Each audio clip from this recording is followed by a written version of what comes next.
Jadi lebih respect ke orang yang apa yang dikatakan sesuai dengan apa yang dilakukan ya.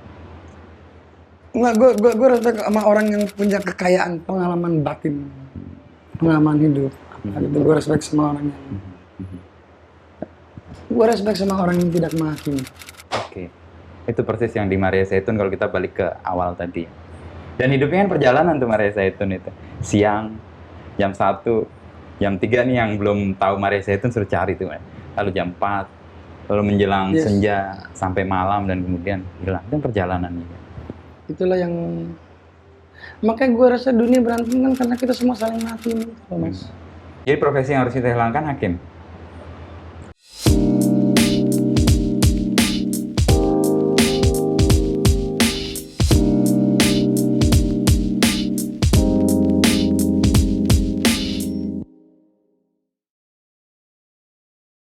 Nggak ada terjadi apa-apa di diri gue aja gitu. Oke. Tiba-tiba lu jadi zombie apa-apa. Ya lu duduk di pantai sendiri, lu minum arak. Terus araknya enak. Lu ngeliat pantai, lu ngeliat ini matahari, terus lu ngerti gini. Wah, gua ngerti sekarang apa arti kehidupan. Anjing, gua ngerti nih gimana cara alam semesta bekerja nih. Dan itu berlangsung selama 2 hari gitu, lu ngerti gitu. Tapi di hari ketiga, anjing gua nggak ngerti apa-apa lagi nih. Udah goblok lagi. Ya kayak gitulah. Kurang lebih. Iya. Tapi dalam posisi itu kan menikmati momen ya. Momen carpe diem lah gitu. Artinya lo enjoy apa yang sedang terjadi dan lo nikmati sesuatu yang sekarang terjadi ya. Sekarang lo nikmati. Jangan lari ke masa lalu atau ngelihat masa depan yang lo sendiri nggak paham. Gue sih nggak pernah lari ke masa depan sama saya. Gue nggak tertarik masa depan nih. Seriusan deh. Gue lebih nostalgia orangnya kayaknya. Gue lebih ini apa? Ini kan masa kecil gua. Betul. Itu termasuk itu lukisan? Iya, masa kecil gua itu. Rumah Tommy. Ini masa kecil gua semua.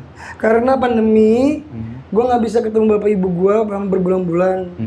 Jadi ketika gua pulang, gua ada perasaan nostalgia ya, pengen balik. Nostalgia kayak gua tiba-tiba oh iya dulu tetangga gue yang depan ini kemana dia sekarang ya? Gue denger, oh iya dulu keluar tetangga gue sebelah kasih, oh iya dulu dia gila. Gue jadi inget gitu kecil-kecil gue yang, oh iya dulu si bapak itu ya gila, dia keliling-keliling komplek ya zombie. Sebenarnya sekarang kemana dia ya? Teman masa kecil gue apa muncul semua ya. Ingatan akan masa lalu itu. Yeah. Jadi kalau gue masa depan gitu enggak, gue bukan kayak Isaac Asimov gitu, futuristik gitu nulis tentang masa depan gitu, gue enggak. Tapi gue baru masuk connect ke psikolog. Itu ibu gue tuh. Ya lukisan itu ya, yang termasuk ibu di tempat ya. Gue connect ke, lo bilang Carl Gustav Jung itu kan salah satu juga dia mengingat kesadaran dan ketidaksadaran kolektif itu. Kayaknya hidup lo kayaknya juga terpengaruh dengan itu juga. Atau lo ngerasa ya? Gue nggak tahu apa pengaruh directnya ya. Tapi dia salah satu tokoh psikologi yang gue kagumi. Carl Gustav Jung, Herman Rorschach, Viktor Frankl. Ya. Viktor Frankl karena kisah hidupnya, logoterapi. Herman Rorschach karena dekat sekali dengan seni, dan Carl Gustav Jung karena juga dia dekat sekali dengan seni kan. Seni. Dia nemuin persona itu karena dia nonton teater kan. Teater Yunani, oh ternyata orang pakai topeng, oh ternyata ada real self, ada public self, ada ini, yang oh itu dekat sekali dengan seni. Dia ngomong mandala, circle kan itu juga seni ya. Dan dia filsafat timur juga masuk, kesadaran. Ada sisi orientalisnya yang orang seperti Sigmund Freud nggak punya.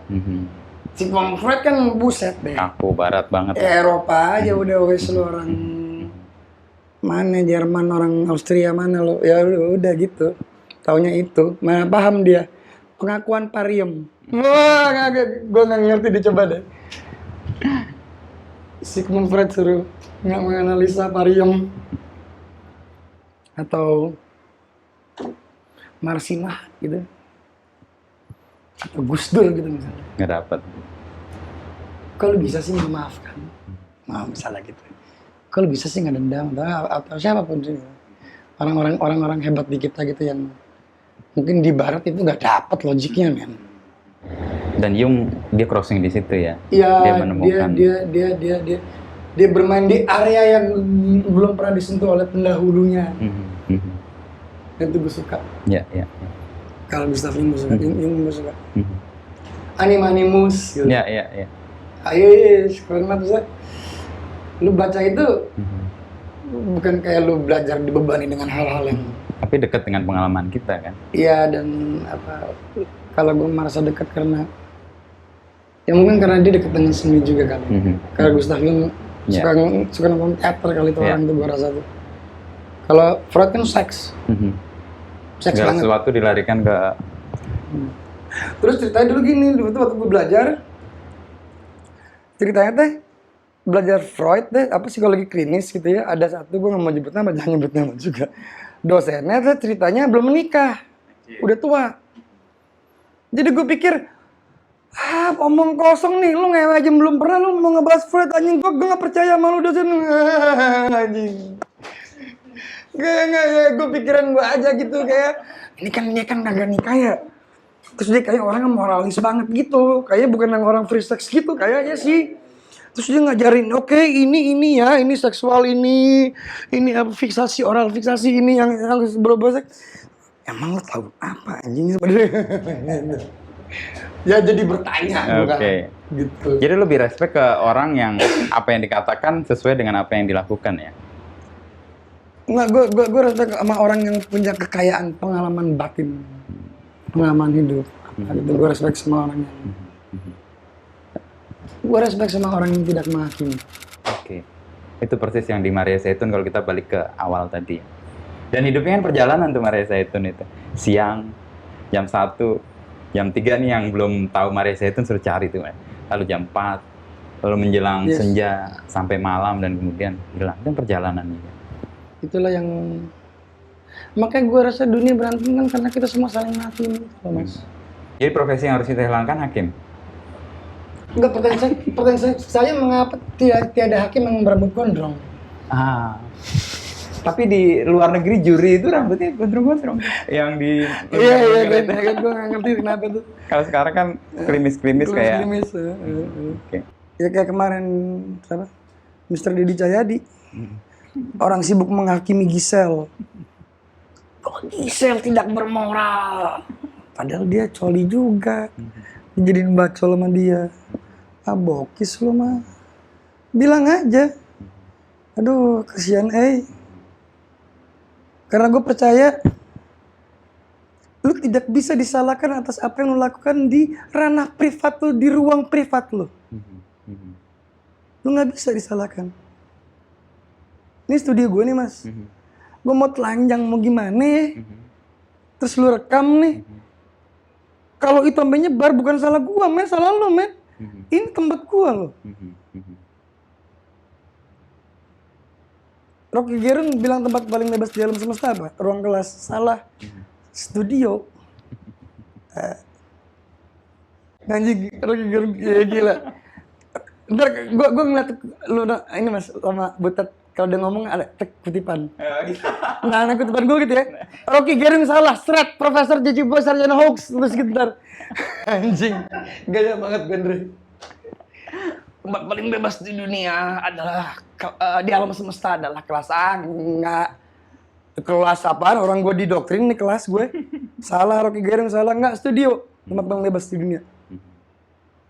Lo nggak bisa ngakimin gue di sini. Ada Pak Jokowi mau masuk, Pak tunggu bentar ya. Nggak boleh aja. Bodoh amat ini ruang gue. Gue beruntung dong. Gue beruntung dong. Masuk di tempat paling bebas lo sekarang. Beruntung banget lu dibilang polisi gara-gara lukisan gue. Nah, itu. Selain tadi Maria Zaitun, lalu hidup adalah buat lo perjalanan. Ada satu tokoh yang kuat banget lo sebut di lagu lo juga, Sapardi. Gue bawa bukunya sih. Bagaimana Sapardi mempengaruhi atau setidaknya membawa efek bagi perjalanan karir lo, Dik? Kalau menurut istri gue, lagu yang begini, lagu yang begini nada begitu itu adalah salah satu lagu yang membuka pintu buat gua. Kalau menurut istri gua Itu lagu itu. dan menurut beberapa orang. Ada orang yang bilang enggak Ji, bahaya komunis. Ada yang bilang enggak Ji, bukan, lagu yang kafir. Yang membuka jalan. Maksud gua gini loh Mas. Maksud gua ngebuka jalan. Kita nggak tahu Radiohead sebelum dia nyiptain Creep, ngerti nggak lo? Ya betul. Ya. Itu lagu yang ngebuka Orang lalu oh man dia nih gitu. gitu. Ngerti nggak kayak contoh itu ya? Nah itu kan ada setiap band pasti punya lagu-lagu yang seperti itu gitu ya. Kalau menurut istri gua baru temu dia sama Pak Sapardi karena itu lagu yang membuka jalan. Membuka jalan. Menurut istriku. Gitu aja. Lo ada pengalaman khusus kan dengan Pak Sapardi? Salah baca. Gimana itu ceritanya sampai terjadi dan ada pertemuan kedua yang lo mengaku di situ? Saya main di Tim? bukan Enggak. pusat studi Perancis apa namanya? Iya. Tamrin ya. Apa? Bukan yang pusat budaya Prancis. Apa? Pusat kebudayaan Prancis yang di Tamrin kan? Apa namanya? Namanya ya pusat kebudayaan Prancis. Apa? France apa? FFF lah ya. France Iya. dia gitu lah ya. Pusat kebudayaan Prancis lah bahasa Indonesianya. Gue main di situ. Ada Ari Bareda. Bareda kan murid Sapardi. Ya. Nggak berapa kemudian Pak Sapardi sakit. Ada konser, bikin 2 kali konser penggalangan dana. Gue diajaklah sama Mbak Reda. Terus disuruh bacain, Ji mungkin lu cocok, mungkin karena dia ngeliat gue main di itu ya, lembaga kebudayaan Prancis itu, mungkin karena dia ngeliat apa kayak lirikku panjang-panjang gitu ya, nggak ada pengulangan apa-apa gitu. Mbak Reda bisa aja Mbak Reda. Mungkin puisi ini cocok buat kamu, dikirimin itu dongeng Marsina. Oke. Itu kan bagus banget. Tapi buset panjang banget dan bukan gue pula yang nulis ya kan. Nggak bakal hafal loh. Anjing. Gue ngafalin tulisan orang lain nih. Aduh, gue mesti cari cara lain lah gitu.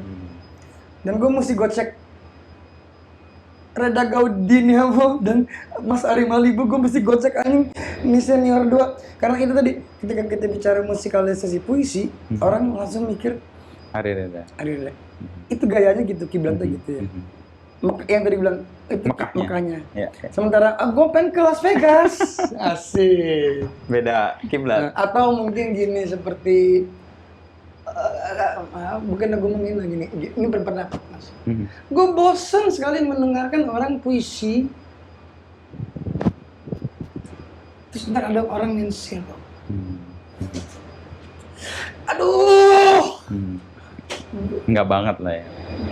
Bukan nggak banget maksudnya. Gue capek aja gitu. Gue pernah. Ada cara lain nggak sih apa sih? Gue nggak tahu apa sih lu baca puisi nggak tahu mainin player apa gitu yang gue nggak tahu apa kayak coba gue pengen baru apa gitu. Diedit itu pasti ya. Karena dia tadi ngelirik gini nih. Gue nggak tahu. Nggak maksudnya. Jadi gue nggak bisa melakukan apa yang Ari Reda lakukan. Gue harus mencari cara gue sendiri untuk survive. Akhirnya makanya tercipta lagu itu, lagu begini dan begitu, dan kan suruh main 2 lagu. Gue nyari-nyari di internet, ada nih judulnya Kepada Kata atau Karena Kata, gue lupa deh. Gue bawain. Itu lagu yang kalau itu ajaib itu, karya Ages Arya Dwi Payana. Ternyata ntar gue cerita. Gue baca, itu lagu 8 menit tercipta. Itu kan 6 menit tercipta. Oleh lo? Karena gue nggak ngerti, sekarang itu kejadian aja gitu. Dan gue ngerasa wah bagus. Dan gue baru tahu ternyata setelah itu, beberapa bulan setelah gue baru tahu ternyata almarhum Ari Malibu membawakan juga lagu itu. Tapi beda. Ntar gue tunjukin deh, versi gue sama versi Ari Malibu beda. Ya. Nah, di pertemuan pertama itu gue bawain lagi begini ada begitu sama oke, puisi kedua ini judulnya ini karya Pak Sapardi gini. Udah kelar panggung, Lo suka banget audiensnya. gue merasa gue nggak kayaknya gue nggak jelek-jelek banget nih mainnya deh, kayaknya oke Iya. udah lah ya, kayaknya ya oke lah lumayan lah. Turun. Lareda biasa. JJ itu bukan puisinya Pak Sapardi, karena gede ibu kan. Gue kayak pengen cecer, gue pengen bunuh. Gila, gue malu banget. Ternyata setelah diselidiki itu puisi ya AGS Arya Dwi Payana, murid kesayangan Pak Sapardi. Makanya gayanya seperti itu. Lekukan-lekukannya Jadi di pertemuan kedua, di panggung kedua, dari kedua. ada Pak Sapardi kebetulan dateng. Ya udahlah, gue ngaku dosa lah. Dalam nama Bapa dan Putra dan Roh Kudus. Pak Sapardi mohon maaf kemarin saya salah baca. Saya baca ini, saya pikir ini pasti orang Jawa banget nih. Ini puisi Jawa banget nih. Pak Sapardi ngakak gitu. Ini pakai karya Pak Sapardi ini. Ya kan, tapi ya bukan anjing. Tapi untung itu karya murid kesayangannya dia gitu. Oke. Pak Sapardi nggak berlaku seperti pastor yang didatangi Maria Zaitun tadi. Dia nggak menghakimi gua. Dia malah kalau kata Felix, "Ji anjing, Pak Sapardi ketawa kayak ngeliat lenong." Lah anjing. Kayak orang ketoprak humor gitu. Bilang, Oke. "Ah, lu serius lu?" Dia wah gitu-gitu katanya. Kata-kata si Felix sih. Apalagi pas apa? Dia ketawa, kalau dia pasti ketawa. Terus terang belakangan menjadi penyair karang senjata lawan Taufik Ismail. Oh, mungkin kalau dia kan anjing, gua nggak tahu dia mungkin temenan apa gimana ya kan. Ya udah gitu aja. Pak Sapardi. Aduh, gitu. Gue jadi core gitu ya di situ. Terus mungkin kan ada anak UI yang nonton nih. Kan di UI kan. Mungkin ada ibu-ibu UI yang Dulunya. nostalgia masa lalu, yang terus yang kalau yang Bapak Sapardi hanya ingin ngopi dengan sederhana di bulan Juni dengan murid cantikmu di UI. Wow, terus ada ibu-ibu yang dulu di UI tapi sekarang udah ibu-ibu banget jelek. Wah, padahal ibu-ibu udah jelek, jangan ketawa, jangan tunggu. Anjing. Nggak, gue bercanda. Ya mungkin orang-orang suka karena itu, gue nggak ngerti lah. Itu. Gue jujur terbuka ke lo gara-gara lagu itu. Apa? Terbuka pintu ke lo itu lagu itu. Bukan jalan. Buka jalan tadi. Yang lainnya dengar tapi kok nggak masuk di gua gitu, atau gua nggak ngerasa siapa sih nih orang. Tapi setelah itu kok gue anjir nih. Kadang-kadang maknanya gue nggak paham, tetapi nada lalu suara yang gue dengar itu membawa sesuatu. Gue bukan tentang makna. Betul. No. Saya sama sekali bukan tentang makna. Lagu-lagu saya. Kayak lebih suara, lebih pendengaran di gua. Atau gue pengen membebaskan diri dari beban makna. Makna pencarian akan makna kehidupan. Walah. Enggak. Gue merasa bahwa kayak gini, orang nanya, lirik lu artinya apa sih? Apa kek? Gitu ya. Paling gue jawab gitu ya, gue males banget. Karena buat gue itu bukan pertanyaan tentang artinya atau maknanya apa gitu. Itu bisa lu cari sendiri, silakan interpretasi sendiri, itu ruang yang terbuka untuk lu diskusi bebas mengubahnya. Tapi yang pengen gue lakukan dengan lirik, dengan musik adalah creating image di kepala, udah itu aja. Creating image melalui bunyi, melalui lirik, melalui apa. Dan itu bisa macam-macam image yang tercipta di benak orang-orang. Yang pengen gue lakukan hanya itu, creating image. Mas, apa maknanya? Dre, lu bisa jawab maknanya, gue kasih lu ini, Dre. Kopi lagi, lu bisa jawab maknanya ini, gue kasih.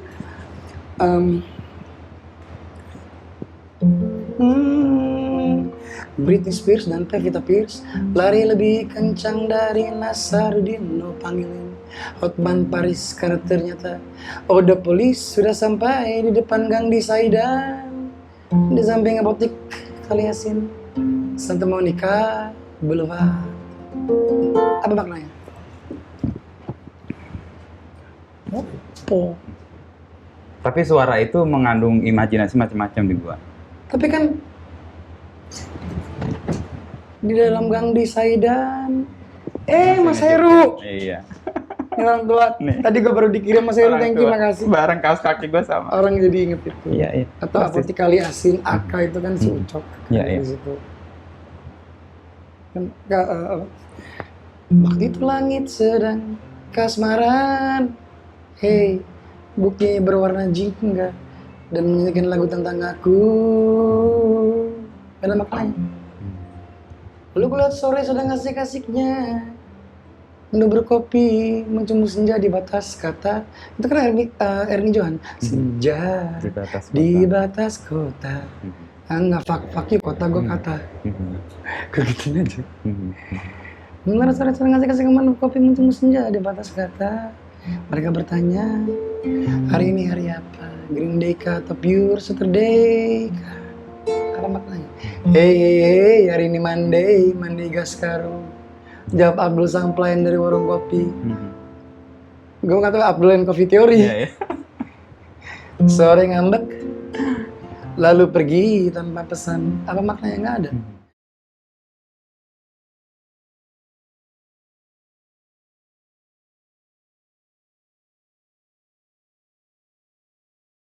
Pergi tanpa pesan kan? Jauh perjalanan, jauh perjalanan, mencari intan pujan. Aduhai, di mana Tuhan? Mengapa pergi tanpa pamitan? Pergi tanpa pesan kan? Ya udah gitu. Apa maknanya? Enggak. Tapi banyak lagu yang kuat. Bisa kan juga justru lu nggak sebenarnya ini gue bokis lu lagi, gue nggak lagi ngebokis lu mas, gue sangat amat bermakna loh.